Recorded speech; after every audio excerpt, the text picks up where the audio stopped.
Sir यहाँ आसपास पूछताछ से पता चला कि यूसुफ बहुत ही गुस्से वाला आदमी है। तो मुझे लगता है कि ये क्राइम कुछ इस तरह हुआ हो। उस रात यूसुफ अपने घर में पीछे के दरवाजे से अंदर गया। पिछले दरवाजे की चाबी है मेरे पास, देखता हूँ ये लोग कर क्या रहे हैं।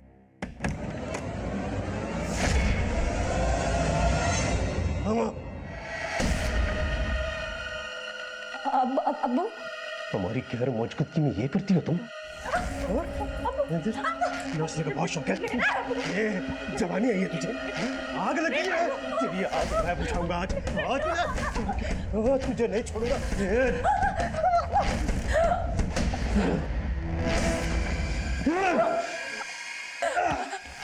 नाचेगी, नाच नाच।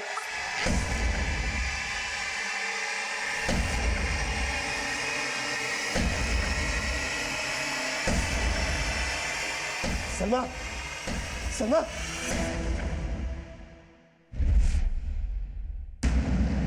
अगर वो खुद एक पुलिस वाला है, इसीलिए उसने सारे सबूत मिटा दिए और मर्डर वेपन भी छुपा दी। और तमाशा भी ऐसा किया कि सबको उस पर यकीन हो जाए। अगर ये खून इस पुलिस वाले ने किया है तो इस केस को सुलझाना बहुत मुश्किल होगा।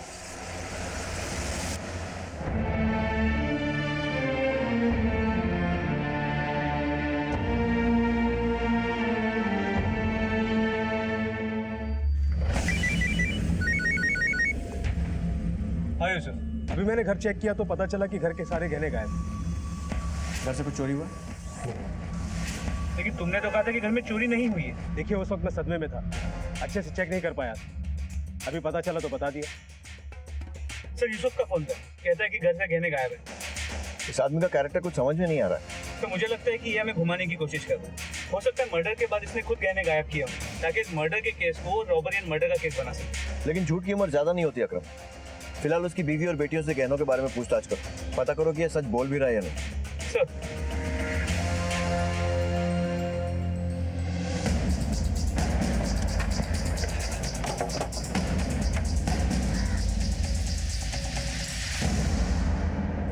गहनों की चोरी के बारे में आप लोगों से बात करनी थी कि वाकई वारदात के दिन गहनों की चोरी हुई थी। जी तो उस दिन जब हमने पूछा तब आप लोगों ने मना क्यों किया?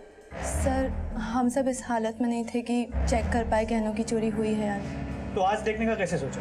जी असल में उन्होंने कहा कि मैं उन्हें सारे गहने दे दूं लॉकर में रखने के लिए।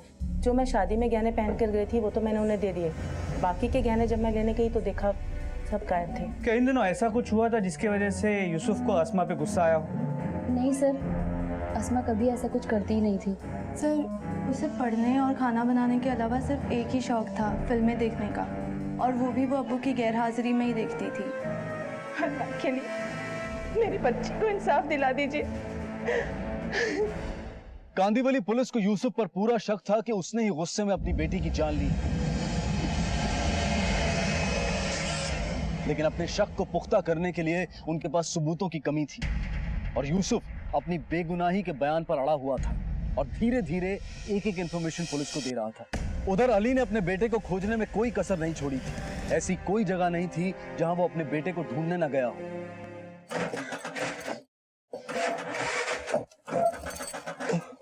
अभी तक गए नहीं आप? देखो ना, पता नहीं क्या हो गया, ये भी नहीं चालू हो रहा। तो ठीक करवा लीजिए ना। कैसे ठीक करवा लूं? नए पोस्टर छपवाने उसके लिए पैसे जमा कर रहा हूँ। पता नहीं अल्लाह क्या इम्तिहान ले रहा है हमारा। अगर ठीक नहीं करवाएंगे फिर आप चांद को ढूंढोगे कैसे?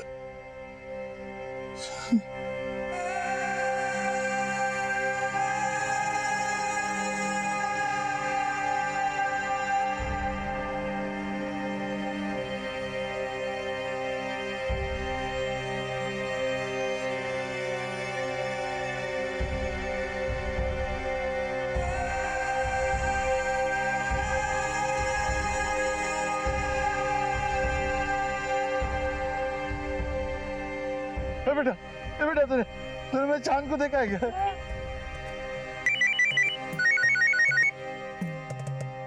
हेलो, हाँ, ये चांद मोहम्मद आपका बेटा है? मैंने इसे देखा है। क्या मेरे बच्चे को जानते हो? कहाँ है वो, कैसा है? आप ऐसा करो, कल 50,000 लेके शाम को 4 बजे शास्त्री पार्क के पीछे आ जाओ। 50,000? हाँ, जिनके पास आपका बच्चा है वो बहुत खतरनाक आदमी है, वो 50,000 से कम में मानेंगे नहीं। हाँ, मैं 4 बजे आ जाऊंगा। सर, मुझे नहीं लगता कांदीवली पुलिस मेरी बेटी के केस को सॉल्व कर पाएगी। सर प्लीज उस केस को अपने मलाड पुलिस स्टेशन में शिफ्ट करवा लीजिए। नहीं यूसुफ, मैं इसमें कुछ नहीं कर सकता। मैं तुम्हारी भावनाओं को अच्छी तरह से समझ रहा हूँ, लेकिन ये हमारे नियमों के खिलाफ है। वैसे कांदीवली पुलिस की टीम अच्छे से काम कर रही है। आई एम सॉरी, मैं कुछ नहीं कर सकता। You can understand. जी सर, मैं समझ रहा हूँ। 10, 20, 30, ये 40, ये 50 हो गए ना पूरे 50। अब्बू आप यहाँ हो तो ऑटो कहाँ है? वो मैंने भेज दिया। चांद को वापस लाने के लिए 50,000 रुपए की जरूरत थी। आप पागल हो गए हो क्या? अच्छा खासा ऑटो बेच दिया, आज ऑटो बेचा है, कल मुझे बेच देना, परसों घर बेच देना। ऐसा क्यों सोच रहे आपका बेटा के चांद ही है, मैं नहीं हूँ। आप क्या? अरे पर आदिल बात तो सुन। अच्छा खासा ऑटो बेच दिया, दिमाग खराब हो गया दोनों के। आदिल आदिल बात सुन। आदिल ऐसा क्यों सोच रहा है तुम? सुन तो सही आदिल। रेशमा जाने दे, जब चांद वापस आ जाएगा ना तो अपने भाई को देख के खुश हो जाएगा वो। तो एक काम कर, एक रुमाल ला के दे इसको, ले जा।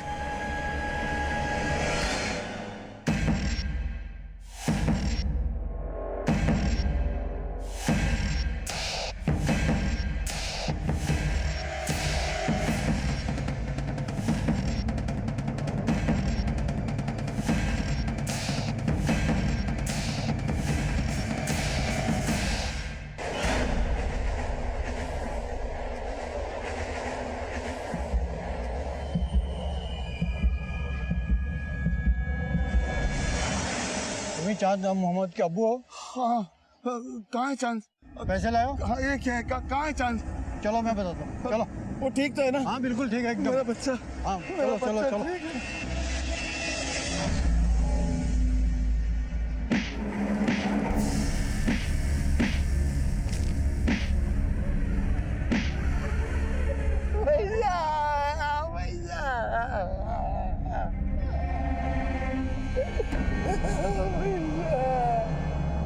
सर इसने मेरी बच्ची का कत्ल किया है। इस बच्चे ने? फिर 1 साल पहले इस लड़के का बड़ा भाई आदिल मेरी बच्ची के पीछे पड़ा हुआ था। ओए चलते हैं। सर एक रात जब मेरी बच्ची ट्यूशन से वापस लौट रही थी तो उस लड़के आदिल ने मेरी बच्ची को फूल देने की हिम्मत की। सर उस ऑटो वाले और उसके लड़के को लाइन पे लाना जरूरी था, इसलिए मैं उनके घर गया। अरे क्या कर रहे हो?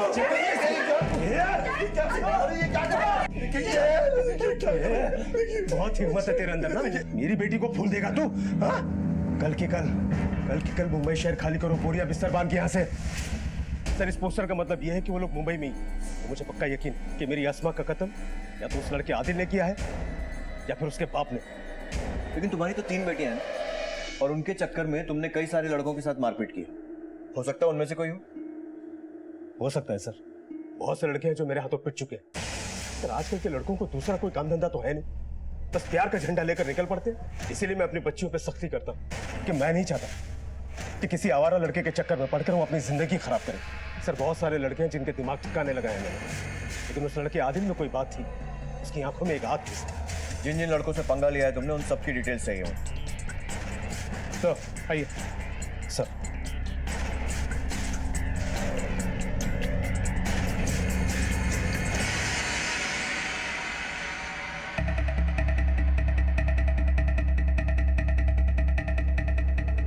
सुन, वो लड़का था ना आदिल जिसकी 1 साल पहले घर में घुसकर पिटाई की थी, उसका नंबर और एड्रेस भेज रहा हूँ।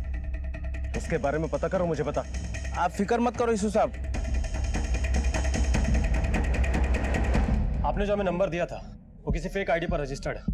अभी तो फोन स्विच ऑफ आ रहा है, लेकिन नंबर को हमने ट्रैकिंग पर डाल दिया। जैसे ही कुछ पता चलेगा हम आपको बता देंगे।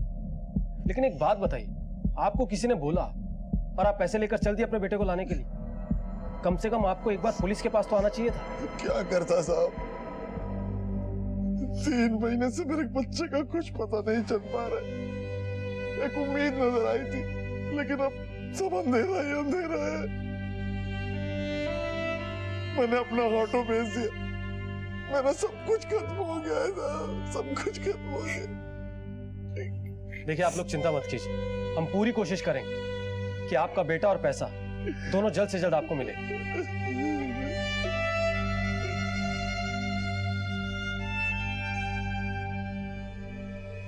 ये वो सारे लड़कों के नाम हैं जो तुम्हारे अब्बू ने हमें दिए।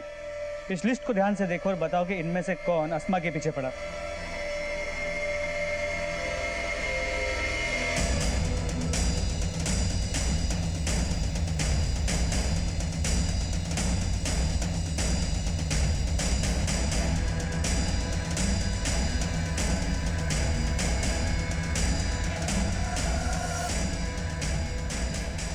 हमारे अब्बू को सबसे ज्यादा शक इस आदिल पर है और तुमने इसका नाम टिक ही नहीं किया, क्यों? सर आदिल आसमा के पीछे नहीं था। फिर आदिल तो मुझे बहुत ज़्यादा परेशान करता था और जब भी कोई लड़का हमें परेशान करता था तो अब्बू उसे तो पीटते ही पीटते थे। उसके साथ मुझे और नाजिया आपा को भी बहुत मार पड़ती थी। कौन है जिसके इतने सारे मिस कॉल्स आ रहे हैं? और ये कार्ड किसने भेजे तुम्हें? अब्बू हमें नहीं पता। सच बोल, सच बता। छोटी बच्ची मर जाएगी। कार्ड कौन भेजा?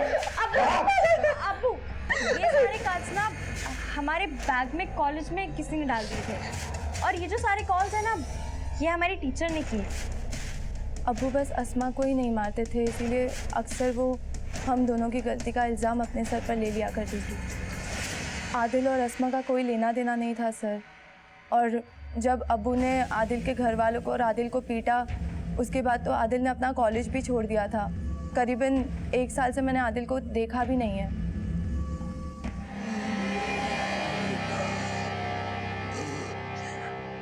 अल्लाह जाने आदिल को दवाई लेके आने में इतनी देर क्यों हुई। सर इस आदिल के बारे में पूछताछ, वो पहले शाजिया के साथ पढ़ता था, लेकिन जब से उसे यूसुफ ने मारा था वो अपनी फैमिली के साथ नायगांव शिफ्ट हो गया। उसके पहले के कॉलेज में जाके भी पूछताछ, टीचर्स का कहना है कि वो पढ़ाई में काफी अच्छा था और उसके दोस्तों की बात माने तो वो शाजिया से प्यार भी करता था। उसके अभी के कॉलेज में जाके भी पूछताछ, सभी का कहना है कि वो अच्छा लड़का था। उसके फोन रिकॉर्ड? तो आदिल के पास मोबाइल फोन नहीं।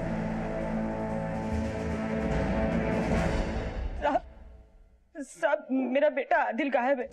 क्या? जी वो दवाई लेने गया था इनकी दुकान पे, वहां से आया नहीं। क्या हुआ था? आदिल मेरी दुकान पर दवाई लेने आया था, तभी एक पुलिस वाला अपनी बाइक लेकर आया और उसे देखकर आदिल वहां से भाग गया और वो पुलिस वाला भी अपनी बाइक लेकर उसके पीछे गया। उसके बाद से आदिल का कहीं कुछ पता नहीं है साहब। पुलिस वाला? साहब वो यूसुफ होगा। लेकिन हमारे थाने में तो कोई यूसुफ नहीं है। नहीं साहब वो मलाड पुलिस थाने में। पिछले साल उसी की वजह से हमें मलाड छोड़ के यहाँ आना पड़ा। बहुत पीटा था उसने इनको और मेरे बड़े बेटे आदिल को। साहब मुझे डर है कि मेरे आदिल के साथ उसने कुछ ऐसा वैसा ना कर दिया हो। और साहब मुझे तो शक है कि मेरे चांद को भी उसी ने गायब किया। लेकिन 1 साल बाद यूसुफ आदिल के पीछे क्यों आया? आप लोग चिंता मत कीजिए, मैं मलाड पुलिस स्टेशन में फोन करके पता लगाता हूँ। आप लोग अभी घर जाइए। हो सकता है शिनाख्त के लिए आपको हमारे साथ चलना पड़े। ठीक है सर। ये दोनों केसेस जो अब तक अलग अलग दिशा में जाते हुए दिखाई दे रहे थे, पर कहीं ना कहीं अब इनके बीच में एक कड़ी नजर आ रही थी। नायगांव पुलिस और कांदीवली पुलिस ने इस केस को सुलझाने के लिए हाथ मिला लिए थे। तो क्या अब ये गुत्थी सुलझने वाली है? चलिए साहब, यही आदमी है, तब वर्दी में थे। नमस्कार, आदाब। क्राइम पेट्रोल डायल 100 में आप सबका स्वागत है। हम सब अपने बच्चों से बेइंतहा प्यार करते हैं, उनकी हंसी में अपनी खुशी ढूंढने की कोशिश करते हैं और उन्हें अगर जरा सी भी तकलीफ हो जाए तो हम परेशान हो उठते हैं। और अगर हमारे बच्चे कभी हमसे बिछड़ जाएं तो ये सोचकर भी रूह कांप उठती है। हमारा आज का ये केस अपनी औलाद के लिए तड़पते ऐसे ही 2 परिवारों का है जिनका दर्द तो एक जैसा है, लेकिन दर्द के पीछे छिपी कहानी बिल्कुल अलग।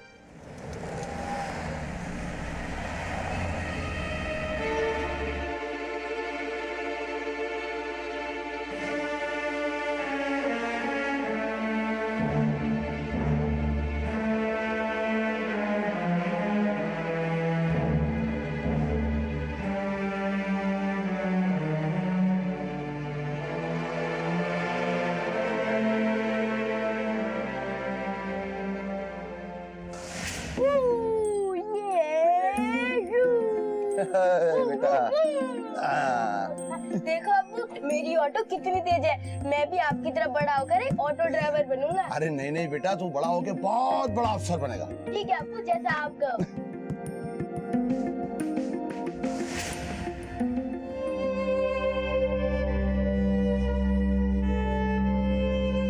अबे रुक, अबे रुक, हट, हट। अबे बार-बार मैं पोस्टर फाड़ता हूँ और तू बार-बार आगे लगा देता है। अबे परेशान कर दिया तूने। भाग यहाँ से। देखिए मेरी बात सुनिए, ऐसा मत कीजिए। देखिए 3 महीने हो गए बच्चे को खोए हुए, अल्लाह जाने किस हालत में हो गए।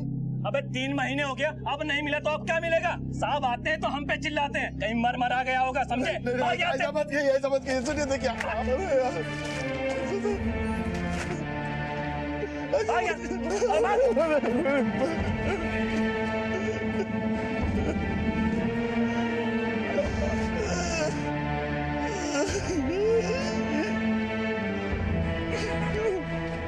बच्चा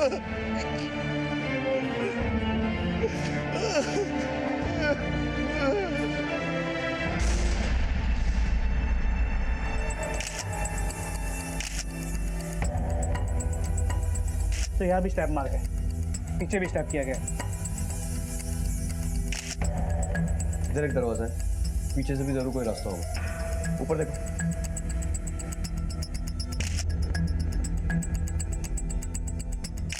पेट और पीठ दोनों पे वार है। सर ऊपर कुछ नहीं। अंदर देखो। क्या हो गया? मेरी बच्ची कहाँ चली गई मुझे छोड़ के? मेरी बच्ची कहाँ चली गई? मेरी बच्ची ला दो मुझे, मेरी बच्ची ला दो। कहाँ चली गई मुझे छोड़ के? हम 4 दिन के लिए बाहर गए थे, कल सुबह वापस लौटने वाले थे, लेकिन हम आज ही आ गए। अभी करीब 9 बजे और आकर देखा कि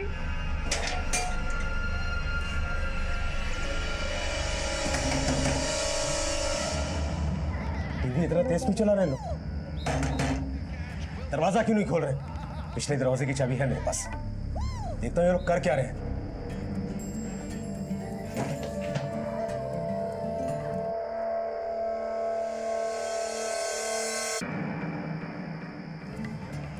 शाजिया, तेरे अब्बू को गए हुए 5 मिनट हो गए, दरवाजा भी नहीं खोला अभी तक। क्या कर रहे होंगे अंदर? अम्मी नहीं पता। सलमा, सलमा, सलमा, आसमा, क्या हुआ? आसमा, आसमा? अरे कराओ ना। क्या हुआ मेरी बच्ची को? ये देख, आसमा, आसमा, कुछ तो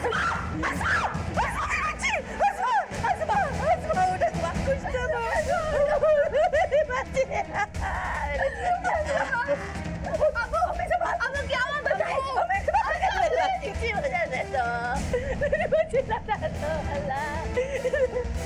दो माता पिताओं ने अपने बच्चों को खोया था। अली एक ऑटो ड्राइवर जो पिछले 3 महीने से सब कुछ छोड़ छाड़ कर सिर्फ अपने बेटे को ढूंढ रहा था, और यूसुफ जो खुद मलाड पुलिस स्टेशन में एक पुलिस ऑफिसर था। उसके सामने उसकी बेटी की लाश पड़ी थी। एक पुलिस ऑफिसर के घर में उसी की बेटी का कत्ल कई सवाल खड़े कर रहा था। पुलिस के लिए ये महज आगाज था उस दर्दनाक केस की तहकीकात का, जिसमें हर मोड़ पर नए खुलासे होने वाले थे। यूसुफ खान, आपको दरवाजा खोलने में इतनी देर क्यों लगी? पिछले दरवाजे की चाबी है मेरे पास, देखता हूँ ये लोग कर क्या रहे हैं। तेरे अब्बू को गए हुए 5 मिनट हो गए, क्या कर रहे होंगे अंदर? सलमा, सलमा, सलमा, अब मुझसे ऐसे सवाल कैसे कर सकते हैं? मलाड ब्रांच में ऐसा ही है ना, तो फिर जानते होंगे कि हमारे शक के घेरे में हर कोई आता है। ये सिर्फ पूछताछ के लिए। Please cooperate.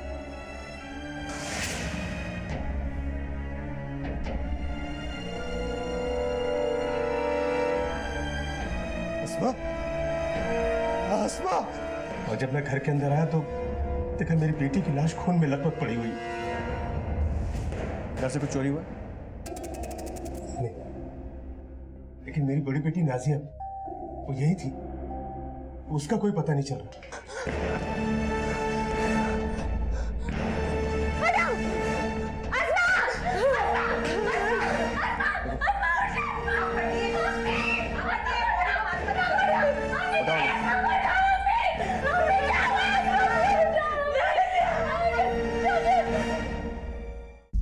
नाजिया, जब ये सब हुआ तुम यहीं थी?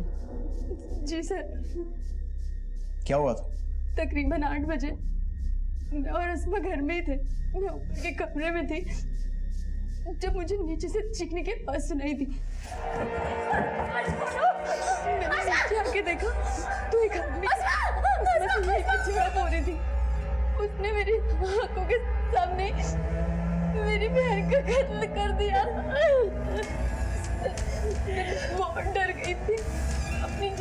करने के लिए मैं बाहर भाग गई। अब तक बाहर ही छुपे हुए थे, मुझे पता ही नहीं चला कि अम्मी अब्बू आ गए। वो तो हमने सायरन की आवाज सुनी और आगे देखा तो पुलिस की वैन खड़ी थी। तब जाके हमें हिम्मत आई अंदर आने की। कौन था वो? बता कौन था वो? यूसुफ खान, ना तो ये आपका एरिया है और ना ही ये आपका केस। जो भी पूछताछ करनी है हम करेंगे, प्लीज। नाजिया इधर आओ, लेकर आइए।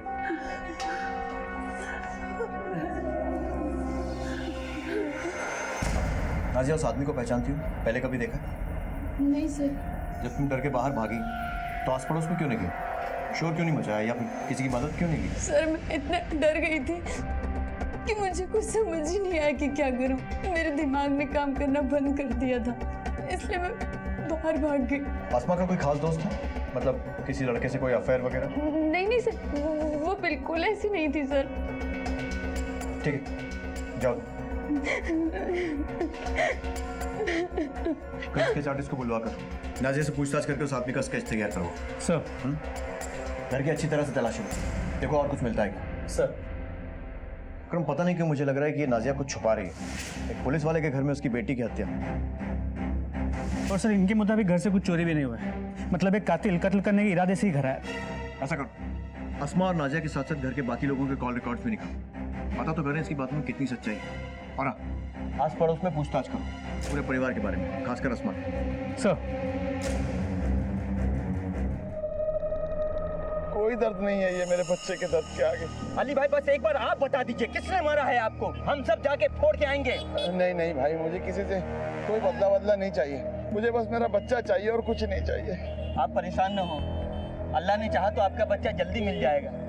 देखिए मैंने तो अपने ऑटो पे चांद की तस्वीर लगा रखी है, आप ये पोस्टर मुझे दे दीजिए। मुंबई में बाकी ऑटो वाले जो मेरे दोस्त हैं सबके ऑटो पे ये पोस्टर लगा देंगे, आपका चांद जल्दी मिल जाएगा, आप परेशान न हो। अल्लाह तुम्हारा भला करे।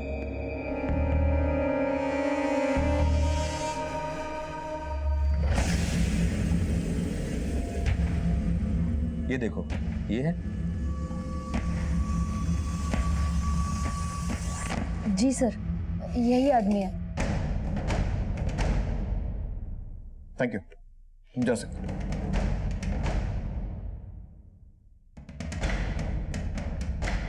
सर, ये लड़की ने जो डिस्क्राइब किया है, मुझे लगता है कि ये श्योर नहीं कि इसने क्या देखा है। आई मीन टू से कि जो स्केच मैंने बनाया है, it could be a fake sketch. Could be a fake sketch. फिर भी हम कोई चांस नहीं ले सकते। Thank you Manish. Thank you sir. Akram, sketch को हर जगह सर्कुलेट करो, खासकर खबरियों में। पता करो किसी ने कुछ देखा है क्या। कहीं ऐसा तो नहीं है कि ये लड़की हमें गुमराह करने के लिए झूठ बोल रही है। लेकिन सर नाजिया अपनी बहन के कत्ल के केस में झूठ क्यों बोलेगी? सर जिस वक्त एक कत्ल हुआ घर में सिर्फ नाजिया और अस्मा थी, हो सकता है कि इस खून में नाजिया का ही हाथ हो, उसने खून किया हो या करवाया हो सकता है और नहीं भी, लेकिन फिलहाल यकीन के साथ कुछ नहीं कह सकते। लेकिन इतना तो साफ है कि नाजिया की बातों में पूरी तरह से सच्चाई नहीं है। हमें सबूतों को फिर से बारीकी से देखना होगा। अगर मुझे इस यूसुफ पर भी शक, बता कौन था वो? जिस तरह का ये बाप है और जिस तरह हर समय इसके सर पर गुस्सा सवार रहता है, कुछ भी कर सकता है। मोहल्ले के लोगों से पूछताछ करो इस हादसे के बारे में और यूसुफ और उसके परिवार की सारी इंफॉर्मेशन निकालो। सर।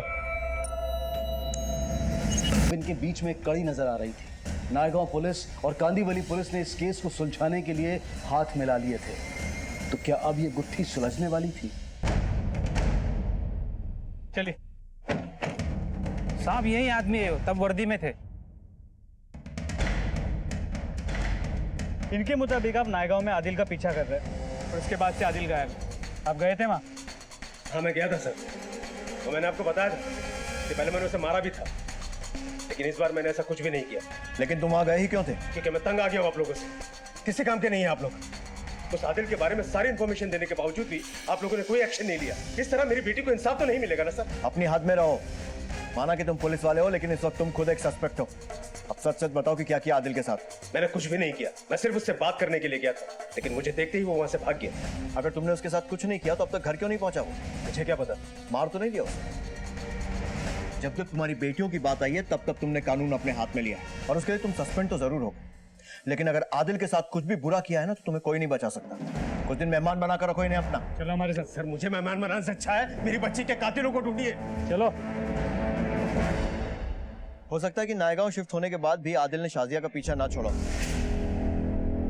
ओए चलते हैं। आदिल तो मुझे बहुत ज़्यादा परेशान करता था।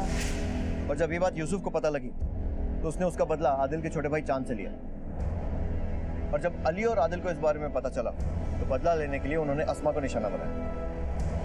नहीं सर, अली वैसा आदमी नहीं, क्योंकि अगर अली ने ये सब कुछ किया होता तो अपने बेटे चांद को लेकर इतना परेशान क्यों होता। लेकिन हाँ, मुझे आदिल पर थोड़ा शक है, क्योंकि जब से उसका भाई चांद गायब हुआ है तब से आदिल ने अपने बाप का बहुत ही कम साथ दिया चांद को ढूंढने के लिए। वैसे इस वक्त तो कुछ भी कहना गलत हो, लेकिन जब ये पॉइंट निकला ही है तो हमें इन्वेस्टिगेशन तेज कर देनी चाहिए। ढूंढो इस आदिल को। Yes sir.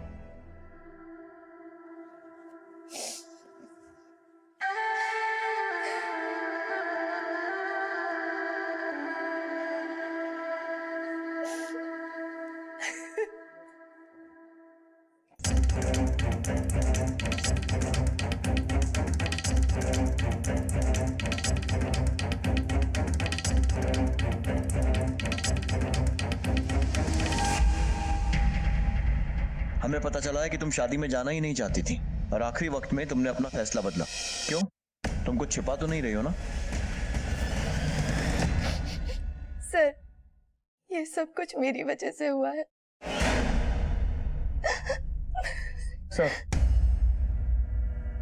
नई रीढ़ मिली, ज्वेलरी शॉप पे कोई चोरी के गहने बेचने आया। लगता है इस केस की सारी परतें एक करके खुल रही हैं। क्या पता करो। सर, शाजिया बताओ क्या हुआ था? हम आदिल से प्यार करते हैं,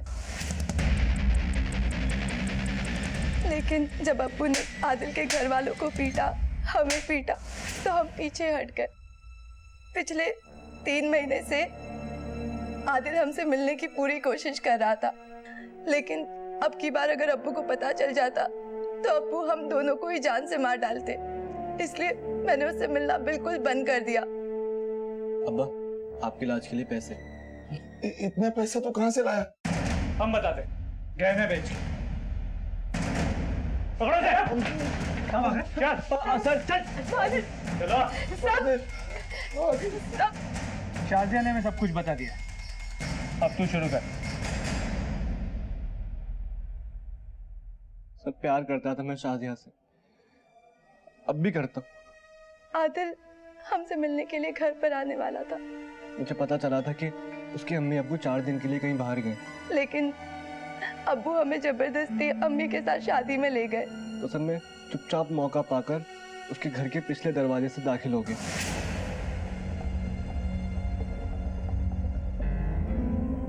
शादिया, बताओ कौन बताओ ना।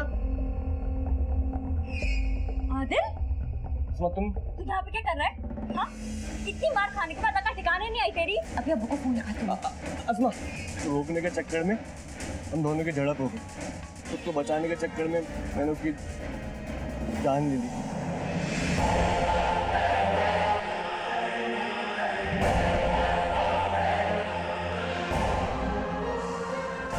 सर, मैंने खुद को बचाने के लिए सोचा कि मैं घर से कुछ चुरा लेता हूँ, ताकि लोगों को लगे कि ये चोरी का मामला है। तो सर, मैंने घर से कुछ गहने चुरा लिए। लेकिन मेरे हाथों हुई अस्मा की मौत मुझे अंदर ही अंदर कचोट रही थी, इसलिए मैंने एक दिन शाजिया को सब कुछ बता दिया।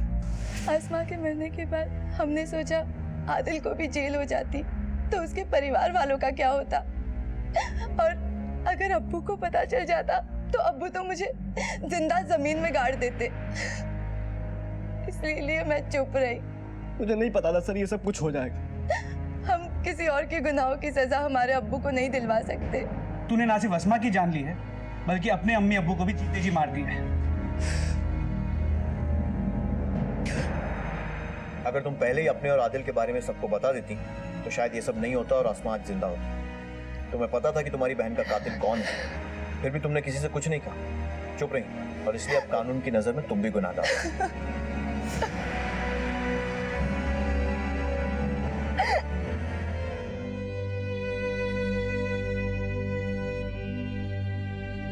पता नहीं हमारे किस गुनाह की सजा दे रहा है अल्लाह।